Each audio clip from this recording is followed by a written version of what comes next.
ฟิลิป คอตเลอร์ กูรูนักการตลาดระดับโลกกับบทเรียนทางการตลาดที่น่าเรียนรู้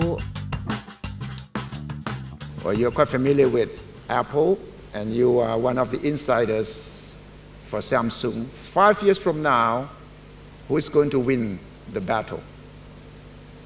Well, you know, we use the word in the presentation called energized differentiation or momentum. At this point in time, Samsung has it, but Apple still has it too.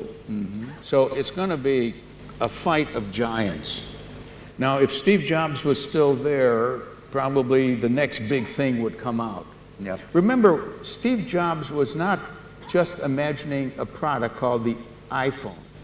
He was imagining the iTunes and the idea of buying music at 99 cents. And the iTunes has become a whole system for book buying, podcast buying, music buying. So that's thinking out of the box. He wasn't just making an iPhone or an iPad or an iPod. So He was thinking of changing people's lifestyle and not Exactly. only devices, right? exactly. Do you see that in Samsung? Not yet. Not yet. And we can forget about Sony? No, Sony had a wonderful leader who was just like Steve Jobs. I think his name was Murata. Yes, Morita. Akio Murata. Yeah, A genius. yes. They came up with Walkman. Yes. It's strange, isn't it, that the one who invents Walkman doesn't invent the iPod and the iPhone. He just walked, he didn't run. See? Yeah, that's right. He wasn't trying to obsolete Walkman. Yeah. See, the problem is he should have started to say, what can I do better than Walkman? Yes. How do I... So success is your main weakness. You get complacent and comfortable. And the others are trying, they see you as the elephant, and they're going to take bites. โทนี่ เฟอร์นันเดส ผู้บริหารสูงสุดของกลุ่มสายการบินแอร์เอเชียกับวิสัยทัศน์แห่งความสำเร็จในการบริหารสายการบินต้นทุนต่ำ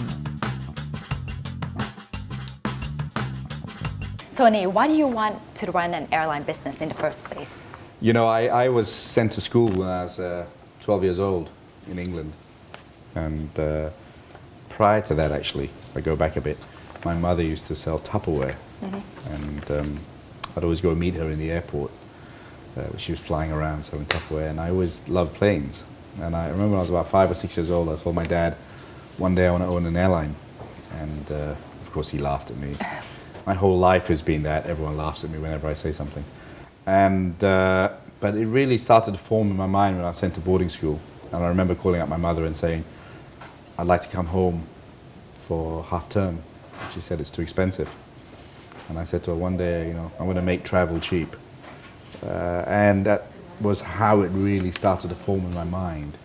Whether I really believed it would happen, you know, I'm not sure, but I'm one of those guys who never stops dreaming.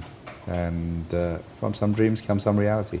So you actually overcame all those obstacles and you open up a new whole sector, budget airlines, and now there are new players as well. How fierce is competition today? Do you know, everyone talks to me about that. But can I remind everybody that I started this airline with 2 planes against Malaysian Airlines, 150 planes. Yeah. That's competition. I started a route from KL to Singapore against the best airline in Asia, if not the world, Singapore Airlines. So competition is always there.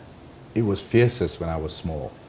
Oh. And now we are much bigger.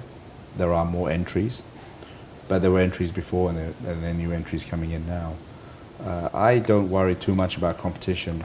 I worry about ourselves. If we lose what we're best at, then we will die, whether we're the only airline or whether there are 10 other airlines. In terms of competition, the market is huge.